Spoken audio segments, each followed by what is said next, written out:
Chapter 032 The Human Heart.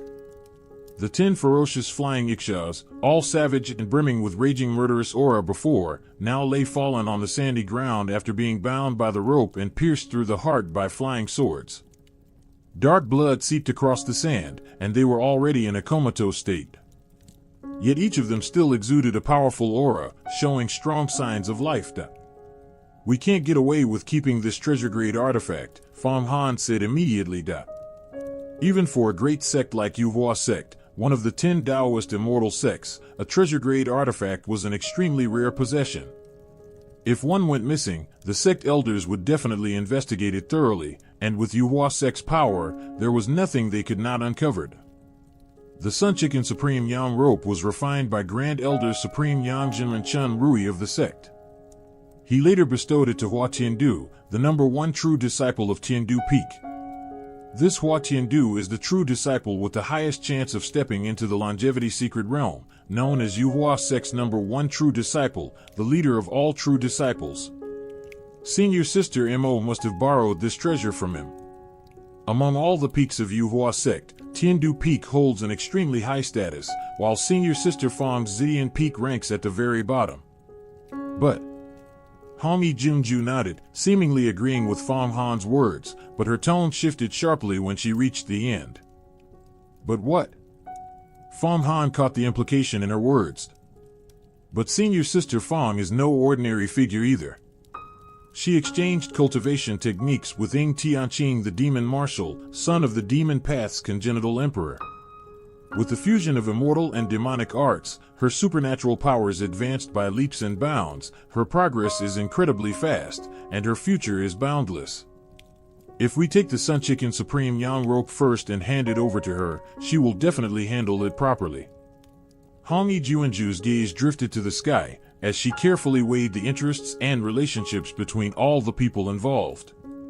The power struggles within Yuhua sect were far more complicated than those of the imperial court, for after all, this was a great immortal sect that held supreme power in its hands.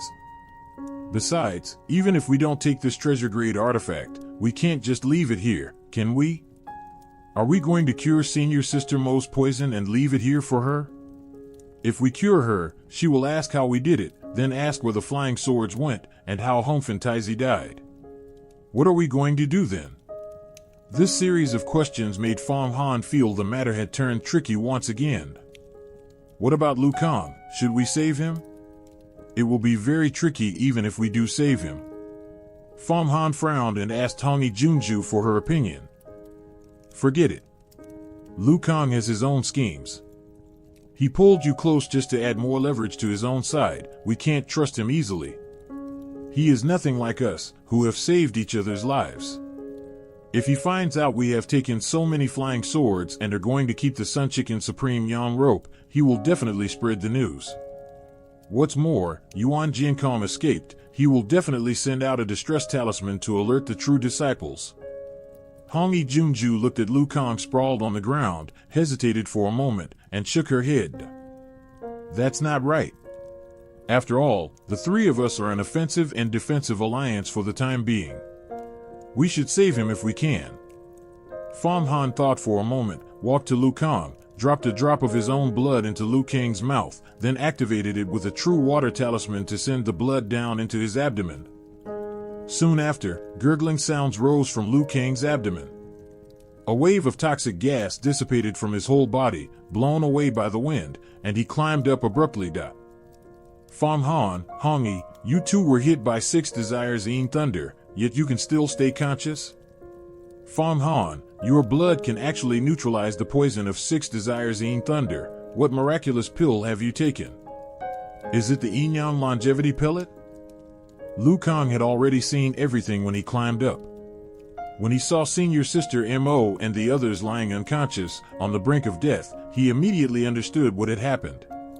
Especially when he spotted Hongfen Taizi's corpse, he was shocked to the core, but the look of shock only flashed across his face before being buried deep in his heart. Let's put that aside for now. This is what happened. Hongfen Taizi and Senior Sister Mo's group fought to both sides being crippled. I relied on a magic treasure to kill Hongfen Taizi, seized 2 treasures from his body, and also took Yuan Jinkong's silver snake sword, senior sister Mo's true blue sword, and 4 other flying swords. All are now in my hands, though these flying swords have lost their original spiritual bonding for now. Fang Han explained what had happened, and steered the conversation away when Lu Kang asked what pill he had taken. Lu Kang was a deep-minded man. He could not reveal his own secrets. Is that so? 7 flying swords, that's incredible. Especially the blood cotton demon robe, it's even rarer. Lu Kang exclaimed in shock. After thinking for a moment, Lu Kang suddenly said, Fang Han, can you share the silver snake sword and the blood cotton demon robe with me? You already have the spirit wind sword, and that treasure senior sister Fang gave you that can store flying swords. You do not lack flying swords. The thing about flying swords and magic treasures is that too many will only distract you. It's hard to wield and control them properly when you have too many. When Fang Han heard that Lu Kang actually wanted both the blood cotton demon robe and the best silver snake sword, he felt extremely uncomfortable in his heart. Lu Kang, isn't that a bit too abrupt? These things still need to be turned over to the sect. If the sect finds out. Hongi Junju suddenly spoke up. Junju, do you really plan to hand these flying swords over to the sect?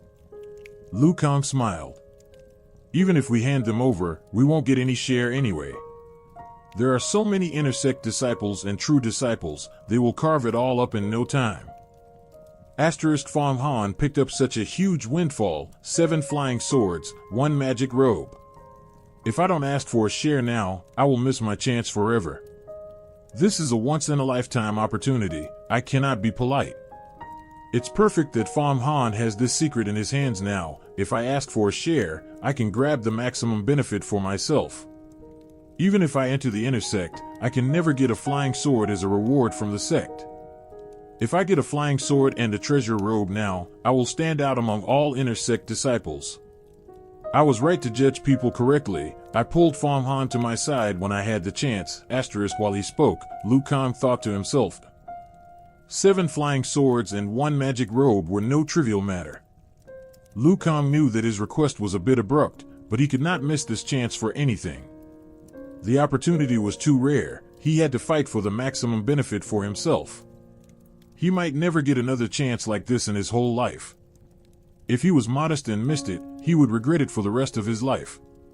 Even though he was the legitimate son of the Marquis of Jinyuan, that was only power in the mortal world. It was impossible for him to get even 1 spiritual artifact, let alone treasures like the silver snake sword and blood cotton demon robe. Brother Lu, you don't seem to have helped with anything here. Fang Han was silent for a moment, then suddenly said. Lu Kang had only pulled him into his circle all this time. He had truly done nothing to help. Unlike Hongi Junju, who had practiced sword with him and saved his life under the evil moon blade. My keeping silent and not spilling your secret is the greatest help I can give you, Lu Kang smiled faintly. Right as he finished speaking, a magic sword suddenly burst forth, slashing straight at his neck. Lu Kang fell to the ground with a gurgle, twitching nonstop like a butchered chicken, his hands clawing wildly at the yellow sand. Why, you! He forced out a few broken words from his throat, and Lu Kang breathed his last immediately. Sigh, Fang Han, what did I tell you? We should never have saved him. Now he ended up trying to blackmail us instead. Hongi Junju sighed long, and retracted her magic sword. She was born a gold medal killer. This strike was completely silent, took a life in an instant, and reaped a soul just like that.